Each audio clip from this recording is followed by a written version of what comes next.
자, 그다음에 프린트에서 이제 12페이지를 제가 육군 3, 4관학교 생도에 대한 퇴학 처분 해가지고 제목 달아가지고선 프린트 드렸잖아요. 사실 이거는 써놓지는 않으셔도 될 것 같아요. 왜냐면은 나중에 시험 문제로 나올 거고 뭐 특별하게 이 판례가 여러분들이 적용 범위 외우고 그냥 일반적인 어떤 흐름만 이해하시면 이 판례를 이거 안 써놔도 답안을 쓰는데 별 지장은 없거든요. 그래서 이건 안 써놔도 되는데 그래도 한번 좀 요약해서 워낙 유명한 판례라서 시험 문제에 나왔을 때 한번 두 가지 경우 시험 문제가 두 가지 경우로 나올 수가 있거든요. 그러니까 판례에 있었던 원래 사안으로 나올 수도 있고 그 다음에 일반적인 어떤 원칙적으로 나올 수도 있고 그래서 두 가지 경우를 좀 같이 생각해 봐야 돼서 이렇게 좀 정리를 한 거예요. 그러니까 원래 원칙적인 건 1, 2 지금 여기에 해당돼 있는 1, 2가 좀 원칙적인 거고 그 다음에 근데 판례가 최종적으로 어떤 결론을 낸 거는 이제 이 다음에 있는 3번에 해당되는 거거든요. 프린트에 있는 다음번에 보면 3번.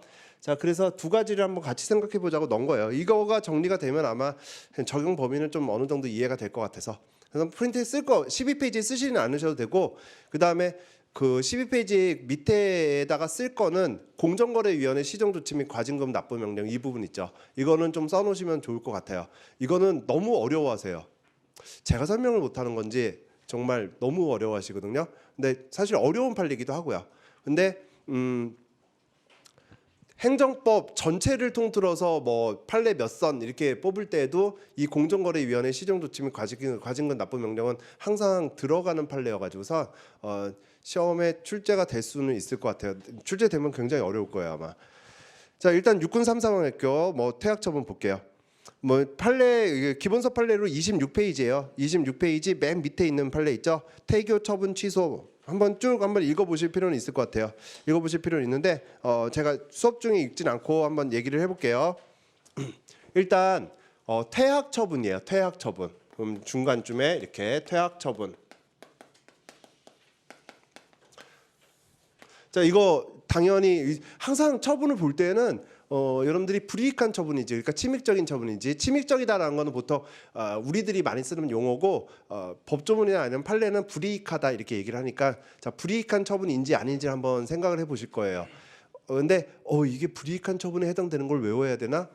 그냥 상식적으로 봤을 때 딱 봤을 때 우리가 불이익한 처분인 건 불이익한 처분이에요. 퇴학 처분. 여러분들이 상식적으로 봤을 때라고 하면 이게 강사가 상식적으로 봤을 때 이렇게 얘기하면은 속으로 가끔 그런 경우 있잖아요. 그건 네 상식이지 막 그런 거. 그걸 우리는 그렇지 않던데 막 이런 경우 있어요. 꽤 많은데 근데 정말 이건 상식적으로 봤을 때예요. 이쪽으로 보시면 돼요. 퇴학 처분 불이익한 처분이겠죠. 그죠? 그럼 불이익한 처분이니까 이 처분하기 전에 누가 어떻게 해야 돼요? 사전 통지하고 의견 진술 기회를 줘야죠. 자, 여기 의견 진술. 그러니까 그냥 의견 진술이라고 쓸게요. 판례 표현도 의견 진술이라고 이렇게 많이 나오니까 의견을 제출하는 거예요. 아무튼 그럼 저쪽에서는 의견을 청취해야 되는 거고. 자, 이런 기회를 줬어야 돼요. 근데 이거를 진술하러 꼭 본인이 가야 되나요? 그러니까 당사자가 가야 돼요. 당사자가 아니고 누가 대리인이 갈 수도 있겠죠. 여기도 변호사를 선임해서 대리인이 갔어요. 대리인이 갔죠. 가서 의견 진술을 하러 갔는데 근데 이 처분을 하기 전에 그러면 뭔가 심의가 이루어질 거 아니에요. 보통 퇴학시키자 말자라는 징계위원회가 이렇게 열리고 징계위원회가 한 번 열리는 게 아니잖아요. 여러 번 이렇게 열리잖아요. 열려가지고 최종적으로 퇴학이다라고 어떤 심의와 의결을 할 거예요. 그 최종적으로 심의와 의결하러 하는 날에도 이제 대리인인 변호사가 출석을 하려고 들어갔더니 그랬더니 어때요? 못하게 한 거죠. 이거를. 야, 오늘은 들어오지 마. 너 들어오지 마.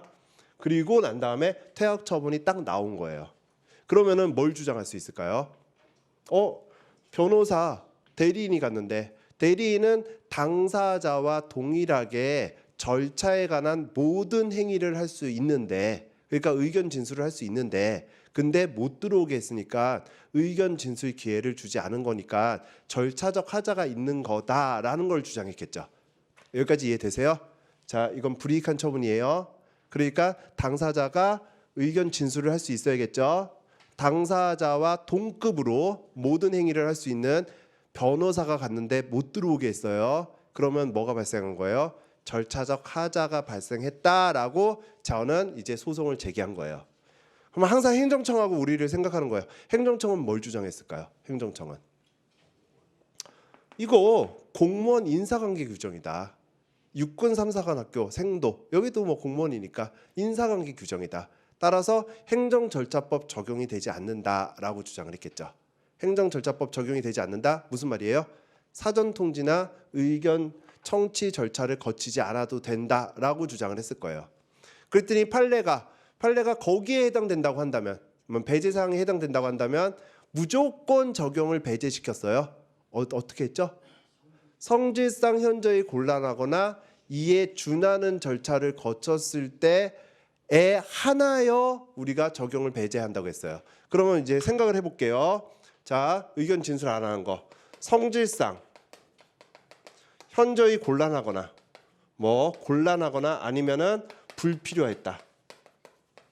불필요한지 아니면은 이에 준하는 절차를 거쳤는지 둘 중에 하나에 해당된다면 이거 안 해도 돼요. 그죠? 근데 둘 다 해당되지 않는다면 이거 했어야 되죠. 퇴학 처분하는데 대리인이 가서 의견 진술하는 거 이게 뭐 성질상 현저히 곤란한 뭐 그런 거 없잖아요. 아무것도 없잖아요. 그래 가가지고 의견 듣고 청취를 해가지고선 뭔가 처분을 내려야죠. 그러니까 여기에 해당되지 않고 그 다음에 어떤 준하는 절차도 없었다라고 본 거예요. 그러면은 결국 뭐예요? 절차적 하자가 발생한 거죠.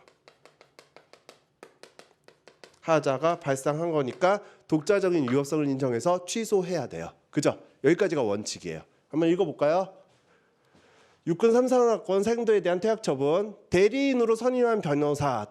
이제 대리인이라는 단문을 우리가 배울 거예요. 근데 대리인으로 선임한 변호사는 당사자 등을 위해서 행정 절차에 관한 모든 행위를 할 수 있어요. 그러니까 이 행위 할 수 있는 거죠.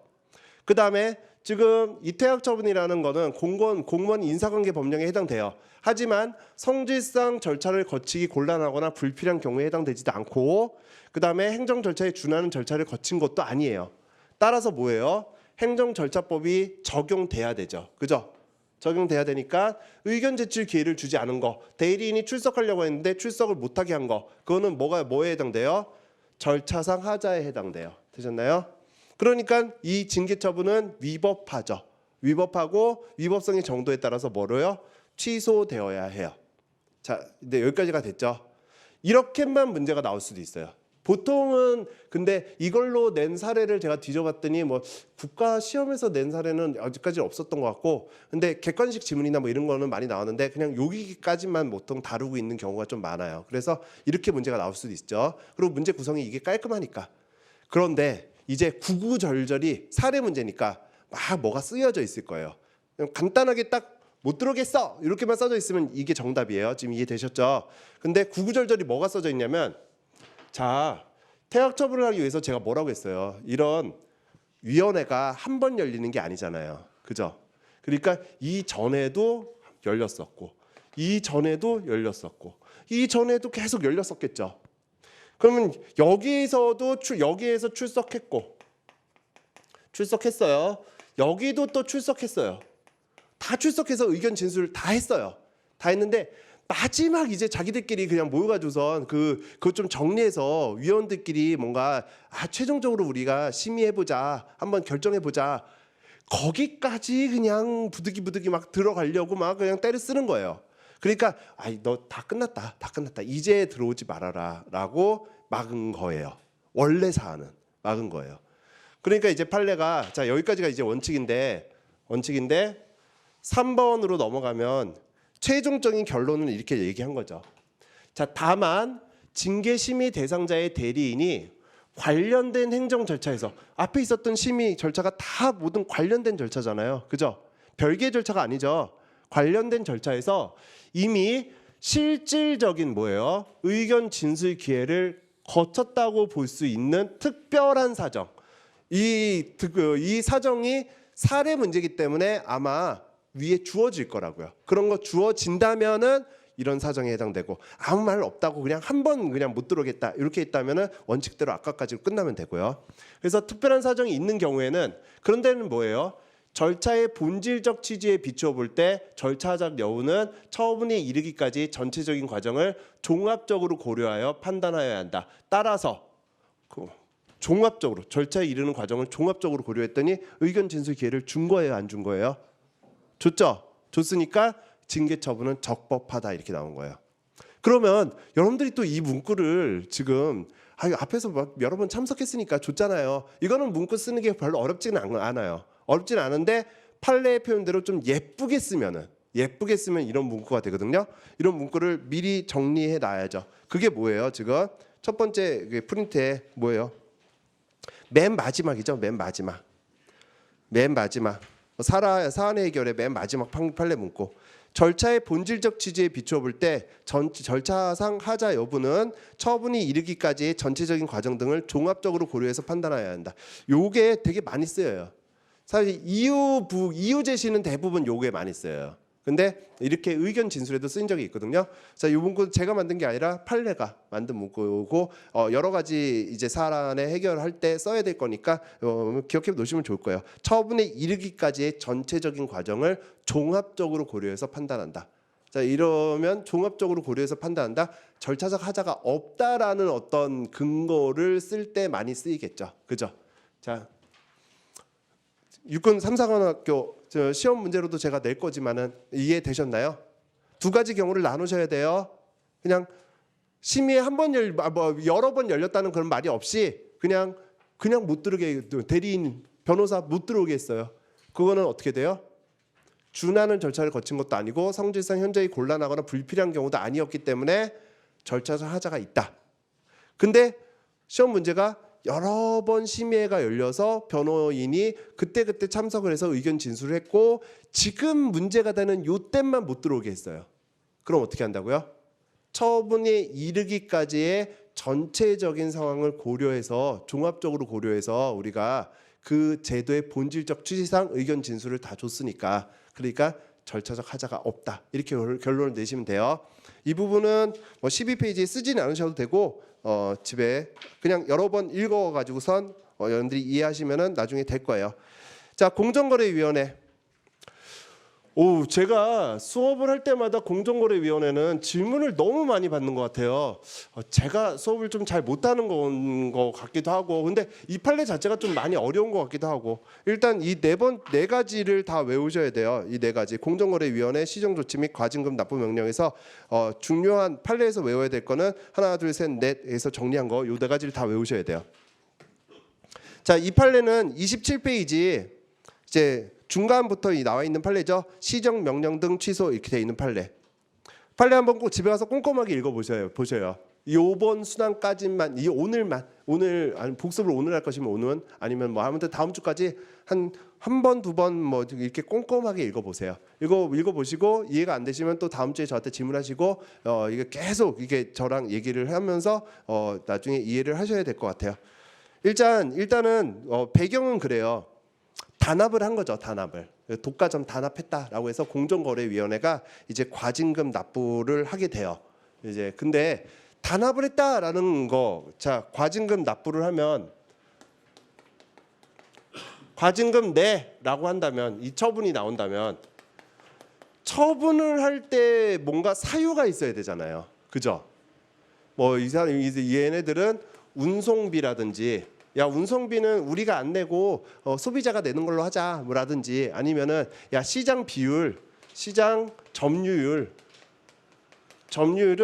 야, 너희가 50% 우리가 30% 여기가 20% 이 정도는 최소한 확보하자, 뭐 이런 것들을 막 서로 간에 하면서 단합을 했다.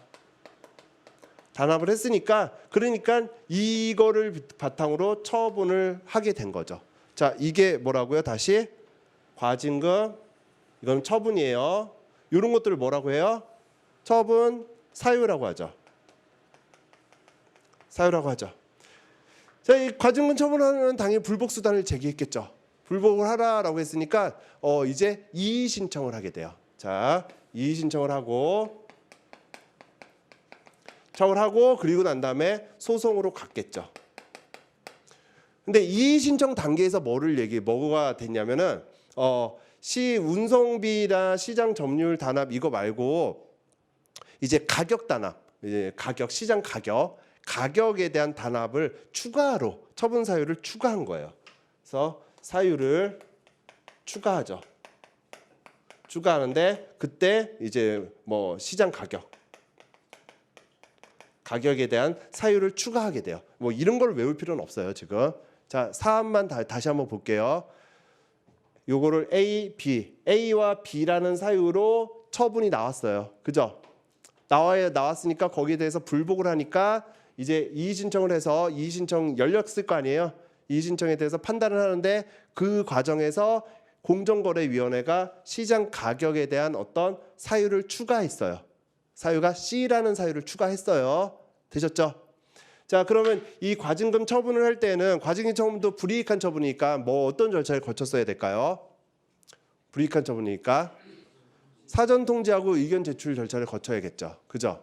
근데 의견 제출 절차를 이때는 거쳤을 거예요. 거쳤었겠지만은 근데 사유가 추가됐으니까 생각해 볼게요.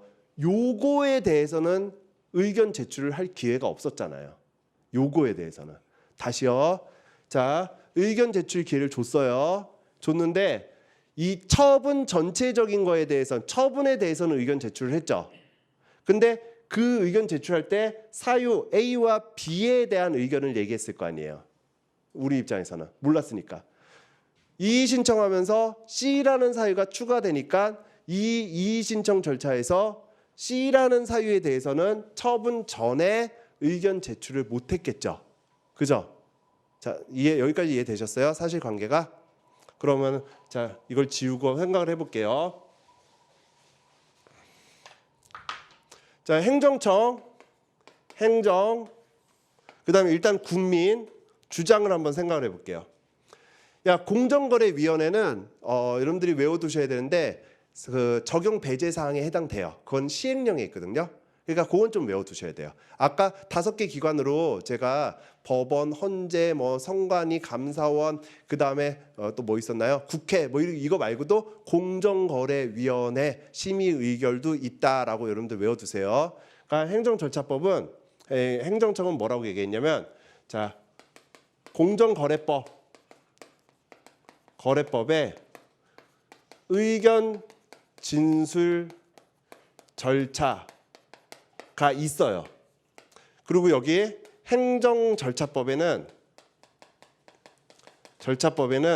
뭐가 있냐면 의견 뭐 진술 이것도 뭐 제출 절차와 플러스해서 아직 안 배웠지만 의견 제출 절차가 의무지만 여기에 어떤 예외 면제 사유 안 해도 되는 면제 사유가 규정돼 있어요.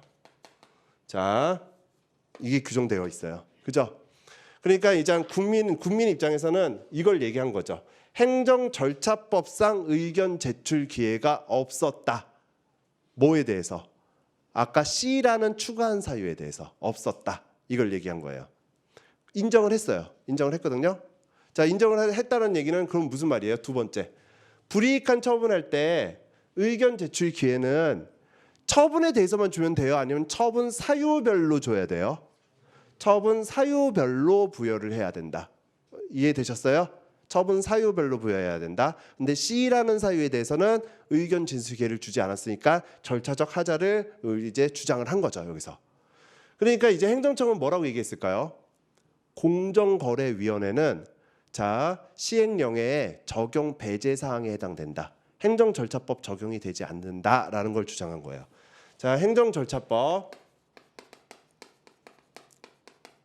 절차법을 적용받지 않는다라고 주장을 했죠. 왜요? 공정거래법에 의견 진술 절차가 있으니까. 자, 행정절차법이 적용되지 않으려면 어떤 조건을 만족해야 된다고요? 성질상 현저히 곤란하거나 아니면은 불필요했을 때, 이에 준하는 절차를 거쳤을 때일 거예요. 그죠? 자, 그러면 이에 준하는 절차를 여기 규정돼 있잖아요. 의견 진술 절차. 준하는 절차가 있기 때문에 적용이 배제된다. 이에 준하는 절차. 절차를 우리는 거쳤다라고 얘기를 한 거죠. 근데 그러면 야 그래 너가 그렇다고 해. 이에 준하는 절차를 거쳤다라고 해. 근데 다시 돌아가 보자. A와 C에 대해서는 의견 진술 기회를 줬지만 A와 B에 대해서는 의견 진술 기회를 줬지만 C는 안 줬잖아. 그렇잖아. C는 안 줬잖아요. 그럼 C는 안 준 거면 이에 준하는 절차도 거친 게 아니잖아. 이렇게 된 거죠. 되셨어요? 다시? 자, 공정거래위원회가 이제 이 행정청은 죄송해요. 이걸 바꿔서 썼죠. 자, 공정거래위원회가 행정절차법 적용되지 않는다. 우리는 그죠? 우리는 이에 준하는 의견 진술 기회를 줬다. 이렇게 얘기를 한 거죠. 그러니까 여기서 뭐라고 얘기를 해요? 그러면 A와 B에 대해서는 의견 진술 기회를 줬지만 C는 안 줬으니까 준하는 절차를 거친 거 아니다라고 얘기했다고요. 그러니까 다시 뭐라고 얘기했냐면 그러면 그 시장 가격에 대해서만 좀 생각을 해보는데 시장 가격은 지금 그거에 대해서 의견 진술 기회를 주고 미리 통지를 해주게 되면 그 부분에 대한 증거를 싹 다 없애거나 문제가 생길 수 있다.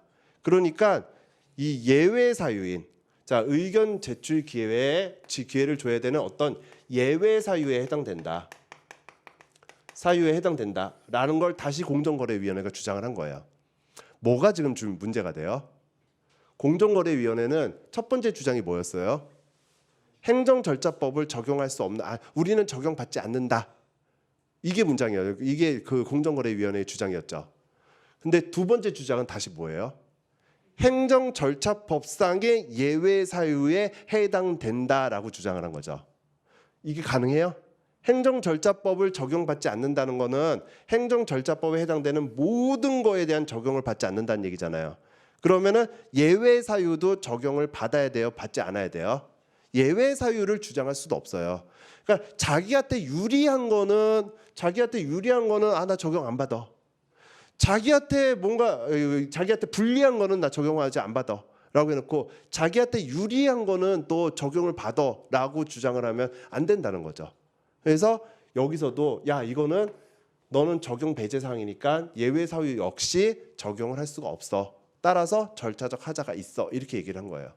자, 다시 한번 정리를 해볼게요.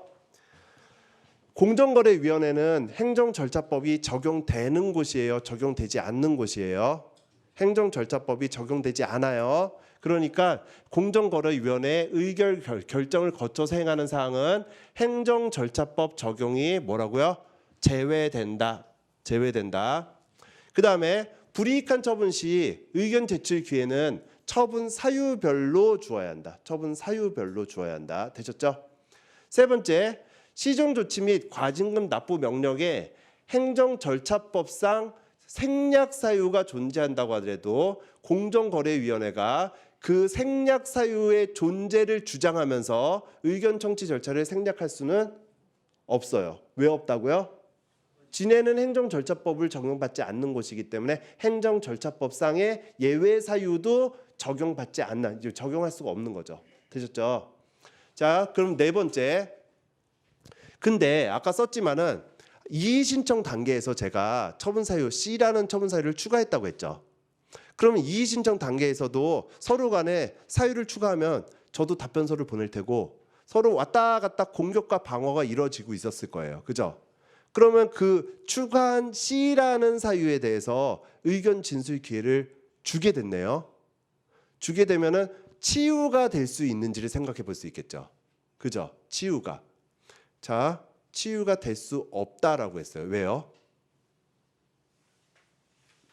치유가 인정되려면 어떤 요건을 갖춰야 된다고 했죠? 권익 침해가 발생했고요. 권익 침해 발생이 없고요. 그 다음에요. 쟁송 제기 이전에 있어야 되잖아요. 쟁송 제기 이전에. 근데 공정거래위원회의 이의신청은요. 특별행정심판에 해당돼요. 여러분들이 그걸 기억을 못하셔도 그러면 행정심판을 제기한 거예요. 그거는. 그러면 이게 쟁송 제기 이전이에요? 쟁송 제기 이후예요? 쟁송 제기 이후죠. 이후예요. 그런데 그냥 여러분들이 기억해 놓으실 건 뭐냐면 이 판례는 그래요. 이 판례는 쟁송 제기 이후예요. 근데 판례가 쟁송제기 이후기 때문에 이런 문구를 쓴 적은 없어요. 그냥 이의 신청 단계에서의 의견 진술의 기회를 주는 것은 권익 침해가 발생했기 때문에 그렇기 때문에 치유의 대상이 되지 않는다라고 얘기했거든요. 다른 판례를 막 뒤져봐도요. 이 판례가 유명한 거지. 그냥 이 정말 진짜 이의 신청 있죠. 자, 여러분들 아직 행정사 실무법 안 들으신 분들 이의 신청은 뭐고 행정심판은 뭐고 행정사 실무법 딱 들어가자마자 첫 시간에 이의 신청과 행정심판의 관계 뭐 이런 것들을 배울 거예요 아마. 외번이신 분들은 그냥 기억하고 내놓으세요. 이의 신청도 있고 행정심판도 있고 행정소송도 있어요. 근데 법에 이의 신청이라고 써져 있는 절차가 행정심판일 때도 많아요. 이런 절차가 그런 거죠. 공정거래위원회의 이의 신청은 뭐라고요? 행정심판에 해당돼요. 그러니까 쟁송제기 이후고 그러면 심판에 해당되지 않는 그냥 이의 신청, 정말 그냥 이의 신청. 그때 뭔가 치유가 된다고 하면 그 이의 신청일 때 치유가 된다고 하더라도 치유 행위가 있었다고 하더라도 권익 침해가 발생했기 때문에 치유를 인정하지 않아요. 되셨나요? 그거는 쟁송제기 이전이긴 하지만 인정하지 않아요. 되셨어요? 자, 이 판례 어려워요. 이해되신 것 같더라도 다시 복습 겸 이해가 안 되신다면 이대로 조금 그냥 암기할 겸 해가지고선 다시 한번 정리할게요. 공정거래위원회는 행정절차법 적용을 받는다? 받지 않는다. 그 말은 공정거래위원회에 자체적인 절차가 있으니까 자체적인 절차를 밟으면 되는 거지 행정절차법상의 의견 진술 기회를 줄 필요는 없다. 이 얘기예요. 공정거래위원회의 자체적인 절차를 밟는 거지 행정절차법상의 절차를 밟을 필요는 없다. 자, 그러면 그 자체적인 절차, 준하는 절차를 밟더라도 의견 진술의 기회를 준하는 절차니까 줬어야 되는 거잖아요. 자, 의견 진술 기회는 어떻게 줘야 돼요? 그냥 처분에 대해서 주면 돼요? 아니면 처분 사유별로 줘야 돼요? 처분 사유별로 줘야 돼요. 그죠? 그러면 처분 사유별로 줬는데 이의 신청에서 추가한 사유에 대해서는요? 그거는 처분 전에 준 게 아니잖아요. 그죠? 이의 신청에 추가한 사유는 처분 전에 준 게 아니니까 절차적 하자가 발생할 우려가 있어요. 그게 전혀 다른 사유라면. 그러니까 너무 어려우니까 그거는 그냥 우리가 절차적 하자가 발생할 수가 있어요. 그럼 절차적 하자가 발생했을 때 의견 진술 기회 때 이의 신청 때 의견 진술 기회를 줬으니까 치유가 되는지 여부를 또 주장할 수 있겠죠. 자, 이의 신청 단계에서 의견 진술 기회를 준 것은 절차적 하자가 치유된다? 안 된다고요. 안 돼요. 권익 침해가 발생했기 때문에 그래요. 자, 그렇게 해서 이 네 가지를 좀 정리해 놓으실 필요가 있을 것 같아요. 자, 그다음에 직위해제 처분인데 이거는 뭐 정리해 놓을 필요 없어요. 우리 시험 문제 기출 문제니까 나중에 기출 문제 풀 때 한번 볼게요. 기출 문제 한번 풀 때 볼 건데 어디예요? 판례가 기본서로 보면은 이제 28페이지예요. 직위해제 처분이죠. 어떤 행위를 한 거죠. 자, 이 행위가 어마어마하게 나쁜 행위다라고 하면은 뭐 그렇다면은 이 공무원이 이 행위를 통해서 나중에 뭐 파면이나 해임이나 뭐 이런 것들을 등등의 어떤 징계를 받겠죠. 그죠? 자, 이런 징계를 받을 거예요. 근데 이런 징계를 하기 전에 보통 뭐를 하냐면은 두 가지를 하죠. 나는 파면이나 해임을 할 거야. 이거에 대해서 너가 불만이 있으면 소청심사. 이때는 행정심판이 소청심사라고 부르거든요. 자, 행정심판을 제기해라고 처분사유 설명서를 발행하게 돼요.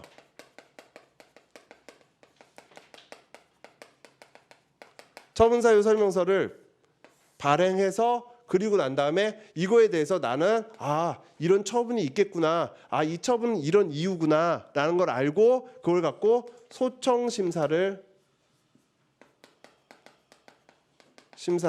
이제 제기하게 되는 거죠. 그죠? 이런 절차가 있어요. 근데 그 전에 파면하고 해임될 사람이 막 소청심사에 막 이런 거 막 질질 이거 한 60일, 30일 이것도 30일이고 그다음에 처분사유 설명서를 바탕으로 소청심사 제기하는 것도 막 30일이고 막 이러니까 몇 달을 이 사람이 공무원으로서 직위를 그대로 유지하고 있다면 이것 또한 문제가 있을 수 있잖아요.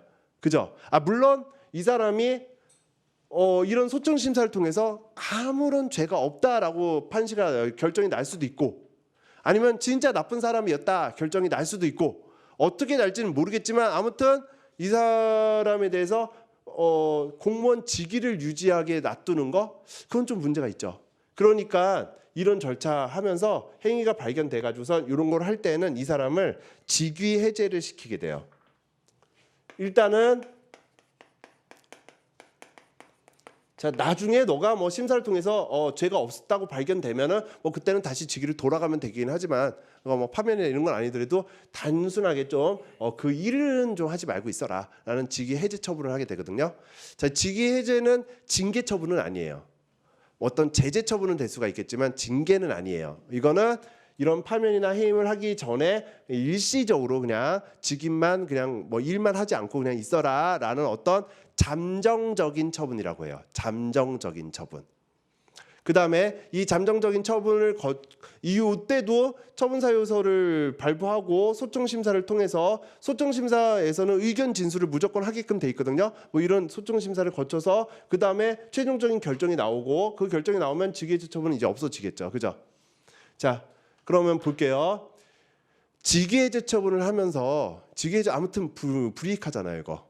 그죠? 징계는 아니지만 불이익한 처분은 맞잖아요. 징계는 아니지만 불이익하죠.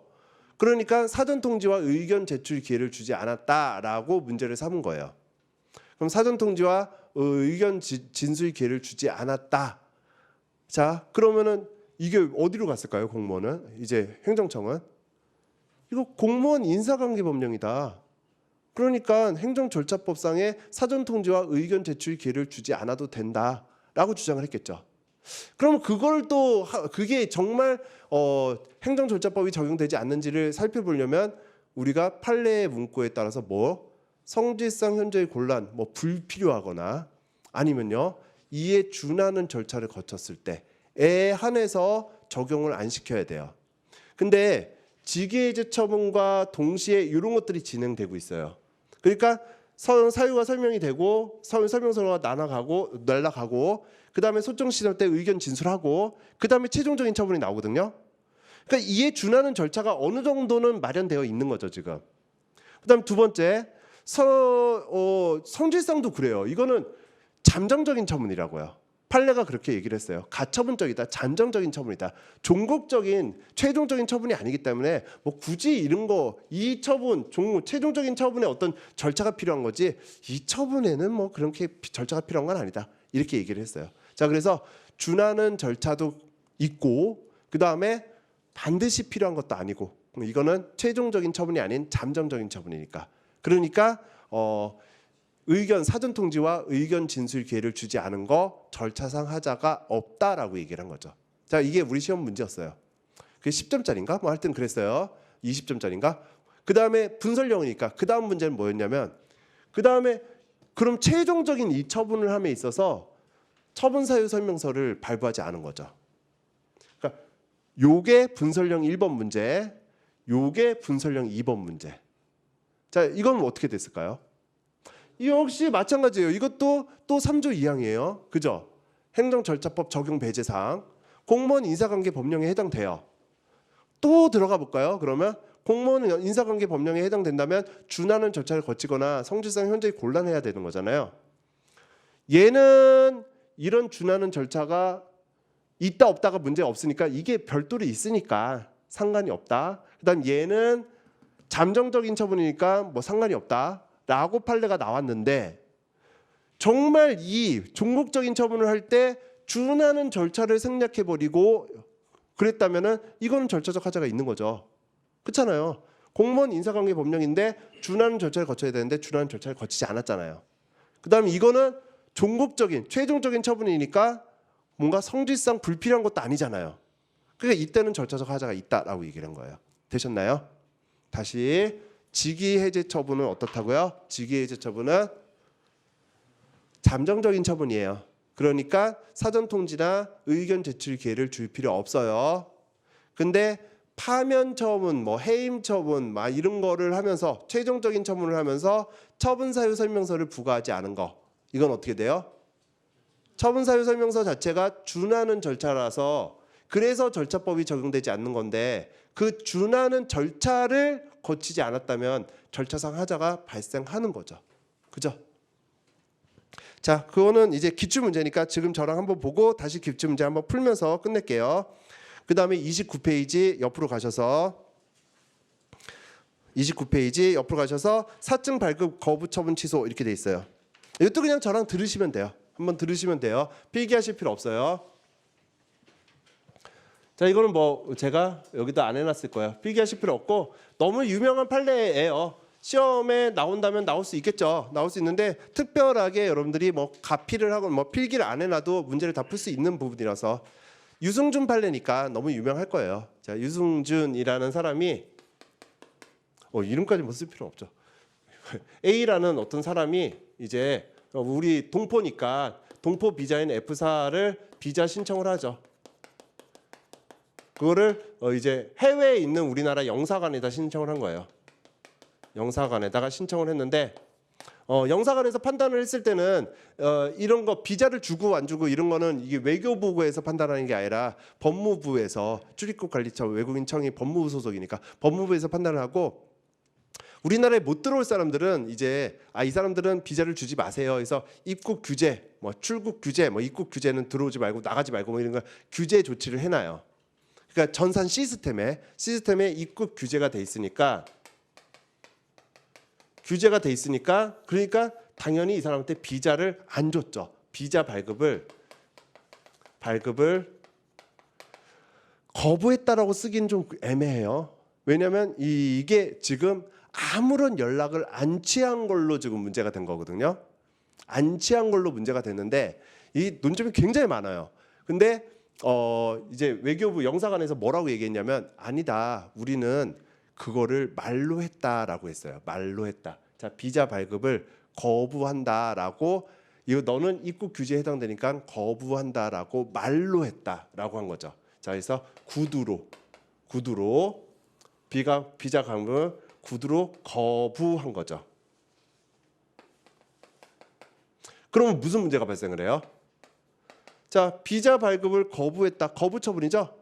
이거 거부 처분도 아까 모든 처분에 적용되는 절차가 뭐였어요? 설리방정고 처분 기준이 설정되어 있어야 되고 뭐 기준은 뭐 여기 뭐 있었겠죠. 뭐 기준 설정되어 있어야 되고 그다음에요. 이유를 알려줘야 되고 방법은 뭐로? 문서로 해야 된다고 했죠. 문서로. 그죠? 문서로 해야 된다고 했어요. 그 문서로 안 한 거는 어떤 하자예요? 절차 하자 위법성인데 어떤 정도의? 무효라고 했죠. 무효. 자, 그래서 구두를 했어요. 구두를 하니까 자, 구두도 이제 말로 할 수 있는 경우가 뭐 신속을 요하거나 아니면 경미한 처분일 때 뭐 이런 게 있기는 한데 자, 아무튼 그 예외 사유에 해당되지 않았기 때문에 이 구두를 한 거 뭐예요? 절차상 하자가 있다. 하자가 있다. 그리고 그거는 무효다라고 주장을 하죠. 저쪽에서. 그죠? 이제 A 씨는 주장을 했겠죠. 그럼 여기서는 영사관은 뭐라고 얘기했을까요? 출입국에 관련된 거. 아까 적용 배제 사항에 뭐가 있었죠? 병역, 출입국, 그다음에 공무원 인사관계 규정 이런 거 있었을 거 아니에요. 그죠? 그러니까 출입국에 관련된 거다. 자, 출입국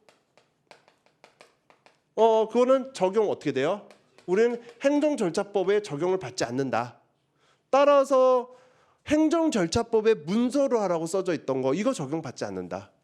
따라서 비자 발급을 구두로 한 거 이거 위법한 거 아니다. 적법한 거다라고 주장을 했겠죠. 그럼 판례가 뭐라고 얘기했을까요? 판례가 출입국에 관련된 거 그래 법조문에 있는데 다시요.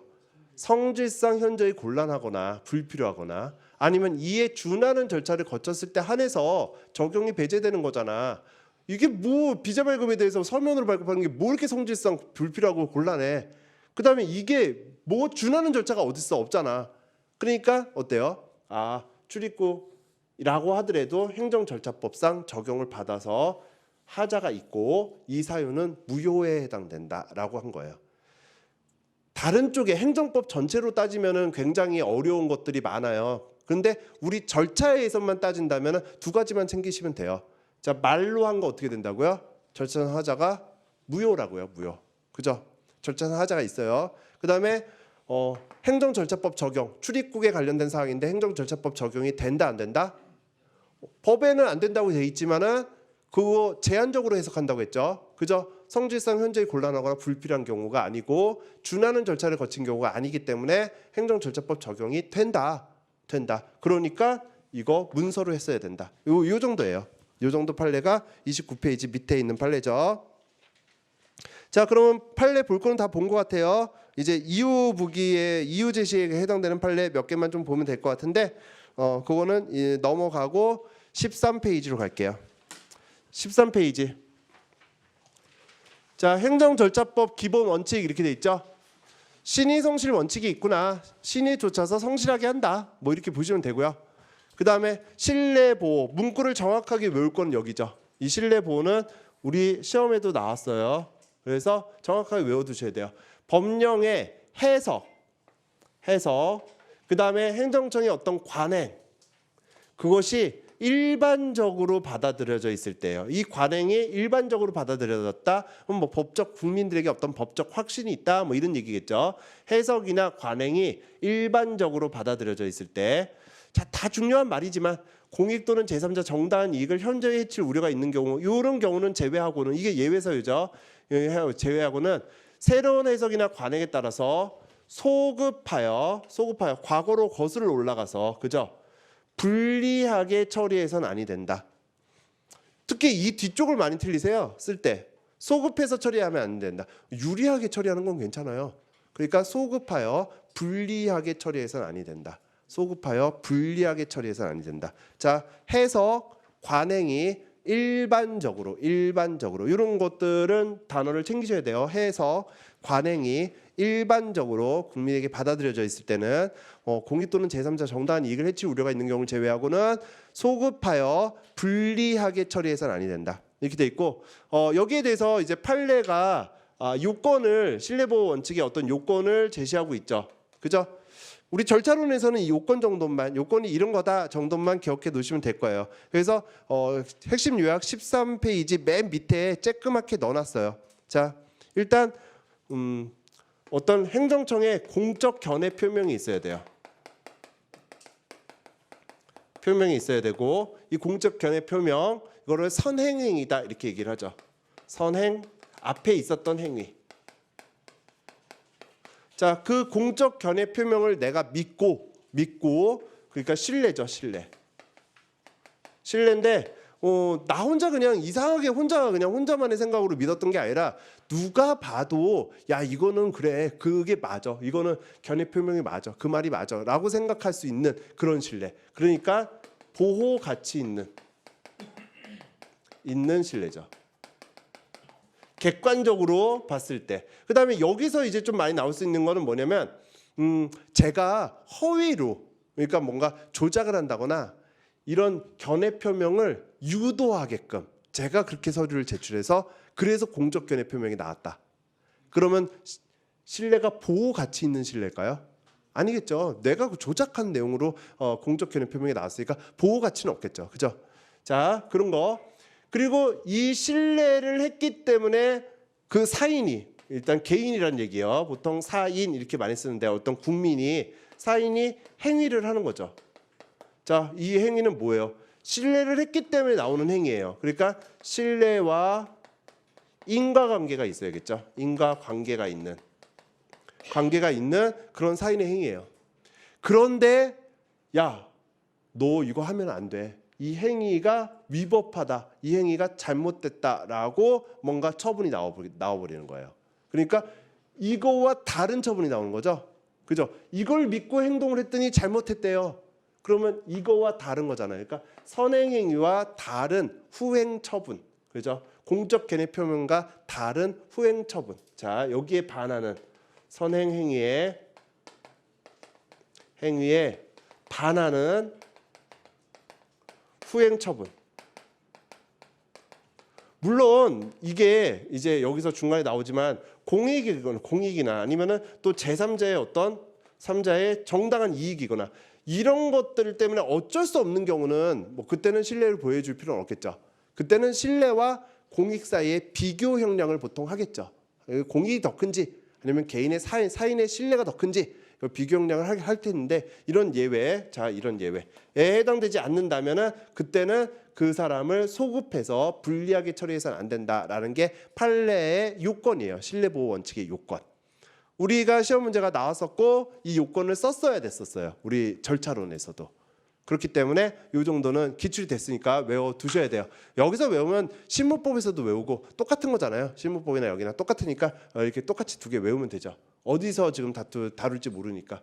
자, 그거를 이제 판례 표현을 보면 13페이지 밑에 보면 어떻게 돼 있어요. 쬐끄만 글씨로 나와 있죠. 13페이지 맨 밑에. 신뢰보호 원칙이 적용되기 위해서는 신뢰에 이익이 되는 공적 견해 표명, 그 다음에 견해 표명이 정당하다고 신뢰한 데 있어서 개인의 기책 사유가 없어야 한다. 이 말이 뭐예요? 보호 가치 있는 신뢰여야 한다. 이렇게 보고요. 3번 견해 표명을 신뢰하고 이에 상응하는 행위. 그러니까 신뢰와 인과관계가 있는 어떤 사인의 행위가 있어야 되죠. 개인의 행위. 그 다음에 4번 견해 표명에 반하는 처분을 함으로써 신뢰 이익을 침해하는 결과. 그러니까 공적 견해 표명에 반하는 처분. 그래서 선행행위에 반하는 후행 처분. 그 다음 5번 공익이나 제3자 정당한 이익을 해칠 우려가 있는 경우는 안 된다. 그래서 소극적인 어떤 예외 사유가 들어가 있어요. 자, 신뢰보호 사례가 나온다면 여기죠. 신의성실 갖고 사례가 나올 수는 있는데 이건 사례를 구성할 수는 있는데 쓸 게 없어요. 신의성실로 뭐 나왔어요. 공무원이 성실하게 안 했네요. 안 돼요. 한 3줄이면 끝나잖아. 3줄도 뭐 한 2줄, 1줄 반이면 끝날 것 같은데요. 이거 뭘 문제를 내겠어요. 그죠? 그냥 신의성실 원칙, 기본 원칙에 이게 있다. 3번 투명성은 행정작용은 구체적이고 명확해야 되거든요. 구체적이고 명확해야 돼요. 그래서 구체적이고 명확하지 않는다면 그러면 야 이거 뭐예요? 라고 그거에 대한 해석을 요청할 수 있는 게 나와요. 행정작용의 근거가 되는 법령의 내용이 명확하지 않다라고 한다면 그런 해석 요청하면 얘 따라야 돼요. 그러니까 그런 거 명확하게 하기 위해서 관련된 정보를 충분하게 제공해라. 뭐 이게 투명성의 원칙이에요. 사례로 뭐가 나올까요? 사례로 어떻게 여러분들이 곰곰이 사례를 저는 10년 동안 투명성의 원칙을 가지고 사례를 만들어 보려고 했는데 못 만들었거든요. 뭐가 제 머리 같다면 좀 모자랄 수도 있겠죠. 뭐 판례도 없고 사례가 나올 거 없어요. 그죠? 그러니까 투명성의 원칙 그냥 구체적이고 명확해야 된다. 애매하면 우리는 해석 요청할 수 있는 권리가 있다. 뭐 이 정도 기억해 놓으시면 돼요. 그죠? 자, 그 다음에 행정 업무 혁신. 새롭게 들어간 조문이에요. 새롭게 들어간 조문인데 요즘에 혁신 좋아하죠? 혁신. 그죠? 한 2, 3년 전까지만 해도 뭘 좋아했냐면 협업 뭐 이런 거 좋아했어요. 협업. 뭐 협업의 트렌드에 따라서 그 협업이 들어가면 무조건 맞는 정책인 것 같고 막 다 그랬어요. 그래서 여러분들 사무관리론도 협업 촉진에 관한 규정에서 이제는 뭐 행정 업무 혁신에 관한 규정 뭐 이런 걸로 바뀌었잖아요. 요즘은 다 혁신 좋아해요. 혁신. 뭐 다 혁신이래요. 자, 근데 보면은 질 높은 행정 서비스를 이제 제공해야 돼요. 국민에게. 정보통신 기술을 활용해서 뭐 인터넷 같은 거 활용해서 절차를 적극적으로 혁신해야 되고요. 그 다음에 행정기관이 갖고 있는 데이터를 이제 행정 과정에 활용해라. 뭐 이런 거 또 조문보다는 좀 짧게 했어요. 질 높은 행정 서비스를 제공한다. 그 다음에 정보통신 기술을 활용해서 절차를 혁신적으로 뭐 행정 절차의 혁신화를 시킨다. 그 다음에 뭐 취득 관리하고 있는 보유하고 있는 데이터를 행정 과정에 활용한다. 자, 이런 것들이 이제 혁신으로 들어갔구나. 뭐 이 정도. 여러분들 이것도 사례로 뭐 나올 건 아니죠. 그죠? 자, 그래서 기본 원칙에서는 그냥 크게 목차로 신의성실 원칙, 투명성의 원칙, 행정 업무의 어떤 혁신 이런 것들이 있구나. 그 다음에 문장으로 집에 가서 막 쓰지 마시고요. 혹시 나올 수 있으니까 말로 계속 하는 거예요. 기억나면 좋고 뭐 나중에 시험장 가서 뭐 이게 그렇게 크게 뭐 핵심 논점 뭐 50개 안에 들고 막 이런 거 아니잖아요. 그죠? 그리고 난 다음에 투명성은 뭔가 구체적이고 명확하라는 거지.